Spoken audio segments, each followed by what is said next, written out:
ಆತ್ಮೀಯ ಕನ್ನಡದ ಬಂಧುಗಳೇ, ನೋಡಿ ನಮ್ಮ ಚಾಮುಂಡಿ ಬೆಟ್ಟ ಬೆಳಗ್ಗೆ 5 ಗಂಟೆ 5:15 ಸಮಯದಲ್ಲಿ ಕುಸಿದಿದೆ.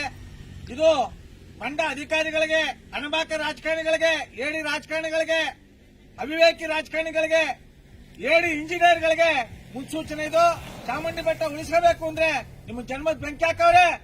ಅಯೋಗ್ಯರೇ, ಅಣಬಾಕ ರಾಜಕಾರಣಿಗಳೇ, ದೇಶಾಂತರವಾದಿ ರಾಜಕಾರಣಿಗಳೇ, ಜಾತಿವಾದಿ ರಾಜಕಾರಣಿಗಳೇ, ನಿಮಗೆ ಜನ್ಮದ ಬೆಂಕಿ ಹಾಕವ್ರೆ. ನೋಡಿ ಮುನ್ಸೂಚನೆ ಇದು. ಈ ಕೂಡಲೇ ಎಚ್ಚೆತ್ಕೊಂಡು ಈ ಕೂಡಲೇ ಚಾಮುಂಡಿ ಬೆಟ್ಟದ ರಕ್ಷಣೆ ಮಾಡಬೇಕು ಅಂತ ನಮ್ಮ ಮೈಸೂರು ಅಂತ ಕನ್ನಡಿಗರ ಒಳಗಿಂದ ಉಗ್ರವಾಗಿ ಖಂಡಿಸುವುದರ ಮೂಲಕ ನಮ್ಮ ಆಕ್ರೋಶವನ್ನು ಹೊರಹಾಕ್ತಾ ಇದ್ದೇವೆ. ಈ ಕೂಡಲೇ ಅರಣ್ಯ ಅಧಿಕಾರಿಗಳು, ಮೈಸೂರು ಮಹಾನಗರ ಪಾಲಿಕೆ ಅಧಿಕಾರಿಗಳು, ಜಿಲ್ಲಾಧಿಕಾರಿಗಳ ತಂಡ ಭೇಟಿ ಕೊಟ್ಟು ಮತ್ತೆ 2-3 ಬಂಡೆ ಬೀಳೋ ಮುನ್ಸೂಚನೆ ಕಾಣ್ತಾ ಇದೆ. ಇವನ್ನ ರಕ್ಷಣೆ ಮಾಡಬೇಕು ಅಂತ ನಾವು ಆಗ್ರಹಿಸ್ತೇವೆ.